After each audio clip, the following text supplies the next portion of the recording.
Bienvenidos a otra inmersión profunda. Hoy vamos a ahondar en un caso que realmente cautivó la atención mundial allá por 1997, el caso de Louise Woodward. El caso de Louise Woodward. Exactamente. Para aquellos que no lo recuerden o no estén familiarizados, estamos hablando de una joven au pair británica que con solo 19 años fue condenada inicialmente por la muerte del bebé de 8 meses al que cuidaba, Sí. en Newton, Massachusetts. Am, Nuestro objetivo hoy es profundizar en los detalles cruciales de este caso, desde los antecedentes hasta las consecuencias.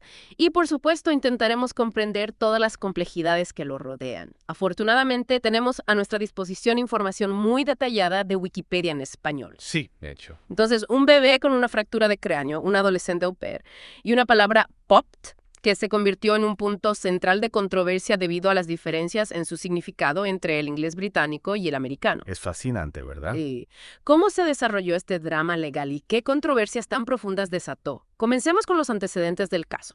De acuerdo. 5 días antes de su muerte, Matthew Appen fue ingresado en el Children's Hospital de Boston. La causa de muerte, según se determinó, fue una fractura de cráneo y un hematoma subdural. También se descubrió una fractura de muñeca que no se había detectado previamente y que se estimó que tenía aproximadamente un mes de antigüedad. ¿Un mes? Sí. Eso plantea algunas preguntas. Sí, definitivamente planteé preguntas sobre, ya sabes, la salud del bebé antes del incidente final. Y luego está el testimonio del oftalmólogo, el doctor Lois E. Smith, que observó hemorragias retiniana. Interesante. ¿Y por qué son tan importantes estas hemorragias, especialmente en este caso? Bueno, lo que es particularmente interesante aquí es que, ya sabes, las hemorragias retinianas a menudo se consideran una característica clave del síndrome del bebé sacudido. Y por lo tanto, esta observación inicial del Dr. Smith se convirtió en un punto central de la investigación. Ya veo. Entonces, llegamos a la declaración de Louise Woodward a la policía donde mencionó haber echado al bebé a la cama usando la palabra inglesa popped.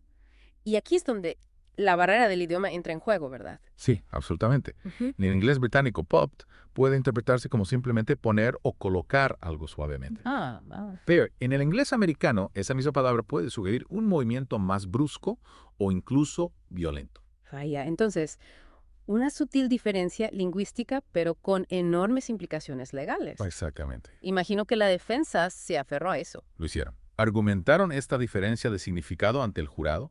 Sin embargo, la policía también afirmó que Woodward había dicho que había dejado caer al bebé al suelo en alguna ocasión y que había sido un poco brusca con él. Y para añadir más complejidad, el propio agente de policía que entrevistó a Woodward insistió en que ella nunca usó la palabra popped, sino que dijo que dejó caer al bebé en la cama. Sí, ya ves. Incluso la narración inicial de los hechos está sujeta a interpretación y a recuerdos contradictorios.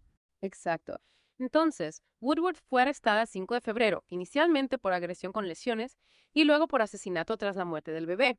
Un gran jurado la acusó formalmente de asesinato en primer grado. Se le negó la fianza y permaneció en la cárcel del condado de Framingham hasta el juicio. Sí. Mucha presión para una joven extranjera en un país diferente. Imagino que la cobertura mediática también fue intensa. La cobertura mediática fue absolutamente masiva, especialmente en Gran Bretaña, de donde era Woodward. Antes de que comenzara el juicio, la defensa intentó sin éxito que el juicio se trasladara a otra ciudad, argumentando que el jurado local estaría demasiado influenciado por la publicidad previa al juicio. Y el juicio, presidido por el juez Hiller B. Sobel, finalmente comenzó. El fiscal Gira Leone presentó lo que parecía ser un caso bastante sólido contra Woodward. Bueno, sí. La acusación basó su caso en el testimonio de 8 expertos médicos. Esto incluía, déjame ver, un neurocirujano, un oftalmólogo, un radiólogo, 2 patólogos y un experto en maltrato infantil. Y todos ellos testificaron que las lesiones del bebé eran consistentes con haber sido causadas por una sacudida violenta y un impacto contra una superficie dura. 8 expertos médicos. Eso suena bastante difícil de refutar. Parece bastante sólido, ¿verdad? Sí. ¿Cómo respondió la defensa a eso? Bueno, la defensa impugnó estas conclusiones, argumentando, por ejemplo, la ausencia de lesiones en el cuello del bebé, que según ellos deberían haber estado presentes en un caso de sacudida violenta. La acusación también había afirmado inicialmente que las lesiones de Matthew equivalían a una caída desde un segundo piso, pero durante el juicio expresaron algunas dudas sobre esta afirmación. Ya veo. Entonces, sembrar la duda sobre la mecánica exacta de las lesiones. Sí, exactamente. Tiene sentido. ¿Y qué pasa con los propios expertos médicos de la defensa? ¿Presentaron algún testimonio alternativo? Sí, lo hicieron. Sugirieron que la lesión fatal podría haber ocurrido hasta 3 semanas antes, implicando a los padres del bebé, Sunil y Deborah Appen, que eran médicos, en una posible negligencia o maltrato. También mencionaron la antigua fractura de muñeca del bebé, que obviamente era anterior al tiempo que Woodward había estado cuidando al niño. ¡Wow! Entonces, la defensa no se anduvo con rodeos al señalar con el dedo a los padres. No, no lo hicieron. Ya veo. ¿Y qué dijo Louis Woodward durante su testimonio? Bueno, Woodward mantuvo su inocencia. Durante su contrainterrogatorio, testificó que nunca había notado ningún bulto, marca o comportamiento inusual en el bebé antes del incidente. Es importante recordar que el principal abogado de Woodward era Barry Scheck, cofundador del Innocence Project. Oh, sí. Un nombre muy conocido. Sí, fue contratado por la agencia au pair de Woodward, EF Education First Cultural Care Au Pair, para representarla. Y parte de la estrategia legal de la defensa fue solicitar al jurado que se les permitiera considerar un veredicto de homicidio involuntario, un cargo menor, como una alternativa al asesinato o la absolución. Sí. Y Woodward confirmó al juez que estaba de acuerdo con esta decisión. Hubo mucha especulación sobre la motivación detrás de esta estrategia legal, ¿verdad? Oh, sí, mucha. Muchos analistas legales sugirieron que la principal motivación podría haber sido proteger a EF Education First de una posible demanda civil por parte de los EAPN. ¿Tiene sentido? Si la muerte se consideraba un asesinato, la responsabilidad de la agencia sería menor, mientras que un veredicto de homicidio involuntario podría interpretarse como una negligencia en su proceso de selección o formación, Ya veo. especialmente teniendo en cuenta que Woodward solo había recibido 3 días de formación. 3 días. Wow. Sí. Así que una maniobra legal con enormes implicaciones legales y financieras para todos los involucrados. Entonces, después de 26 horas de deliberaciones, el jurado finalmente llegó a un veredicto. El 30 de octubre de 1997, el jurado declaró a Louise Woodward culpable de asesinato en segundo grado. Y al día siguiente fue condenada por el juez Sobel a cadena perpetua con un mínimo de 15 años. Una sentencia devastadora. Pero, por supuesto, la historia no termina ahí. El equipo legal de Woodward presentó una apelación contra el veredicto y la sentencia. Sí. Tras la condena, presentaron varias mociones ante el tribunal.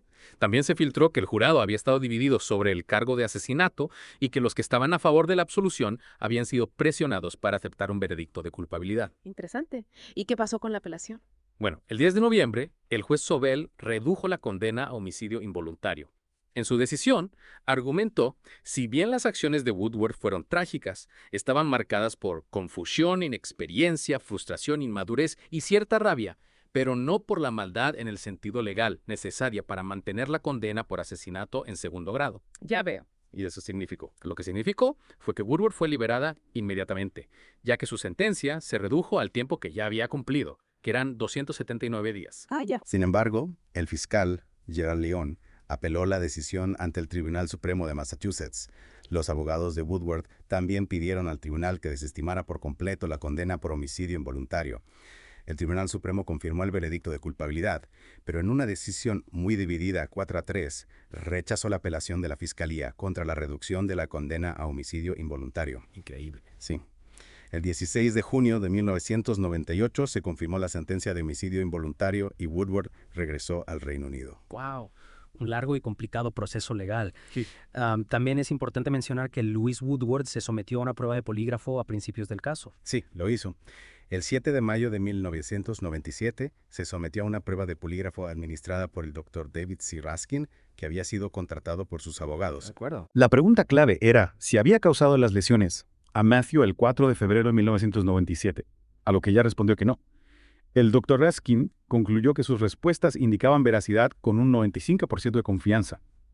Otro experto en polígrafos, el Dr. Charles Hans, también contratado por la defensa, revisó los resultados y estuvo de acuerdo en que Woodward había respondido con sinceridad. Pero la fiabilidad y la admisibilidad de las pruebas de polígrafo en los tribunales siempre han sido cuestionadas. Sí, por supuesto. Durante el juicio, la validez de la prueba del polígrafo fue cuestionada. La Fiscalía presentó el testimonio de expertos basándose en un estudio del Congreso de los EEIUI, que desaconsejaba la admisibilidad de la prueba del polígrafo en los tribunales debido a las dudas sobre su fiabilidad. De acuerdo. Pasemos ahora a las consecuencias de este caso, que fueron bastante amplias. Tras su regreso al Reino Unido, Woodward ofreció una rueda de prensa televisada y concedió una entrevista exclusiva y sin cobrar al periodista Martin Bashir en el programa Panorama de la BBC. Ajá. En ambas, mantuvo su inocencia. Los padres de Matthew, Sunil y Deborah Eben presentaron una demanda civil contra Woodward para evitar que se beneficiara económicamente de su historia. Woodward perdió el caso por impago porque la agencia de au pairs que la había estado cubriendo legalmente retiró su apoyo financiero. Woodward luego estudió Derecho en la Universidad de London South Bank, graduándose con honores en 2002. En 2004 hizo un contrato de formación con un bufete de abogados, pero luego lo dejó para dedicarse a la enseñanza de danza. Vaya. En 2007, la revista Boston Law Magazine Exhibit la nombró la delincuente condenada más conocida de Massachusetts. Se ha argumentado que la controversia en torno a su condena contribuyó a la derrota de una legislación para restaurar la pena de muerte en Massachusetts. Y quizá lo más significativo, en 2011, el Dr. Patrick Barnes, el radiólogo pediátrico clave de la acusación, declaró que, basándose en los avances en la comprensión de las lesiones cerebrales infantiles, ya no daría el mismo testimonio. Atribuyó este cambio a los avances en la tecnología de resonancia magnética y a la identificación de otras condiciones médicas que pueden imitar el síndrome del bebé sacudido. El caso de Louise Woodward, por lo tanto, nos presenta una compleja red de circunstancias, interpretaciones lingüísticas, evolución del conocimiento médico y, por supuesto, la siempre presente influencia de los medios de comunicación. La línea entre negligencia, accidente y crimen demostró ser extraordinariamente difícil de trazar.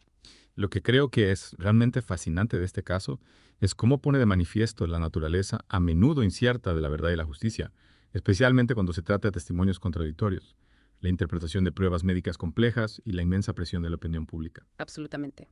Y te deja pensando, ¿verdad?, cómo influyen los prejuicios mediáticos y las diferencias culturales en la forma en que percibimos y juzgamos casos de alto perfil como este. ¿Y qué pasa con el impacto de los avances científicos en nuestra comprensión de eventos pasados? Esos son temas importantes para reflexionar. Sí, definitivamente. Y para aquellos interesados en profundizar, en este caso, les animamos a que investiguen más sobre el síndrome del bebé sacudido y los debates en curso en torno a su diagnóstico. Ha habido muchos avances y controversias desde el caso de Louise Woodward y es un tema que merece una mayor exploración. Sin duda. Bueno, gracias por acompañarnos en esta fascinante inmersión profunda. Hasta la próxima. Hasta luego.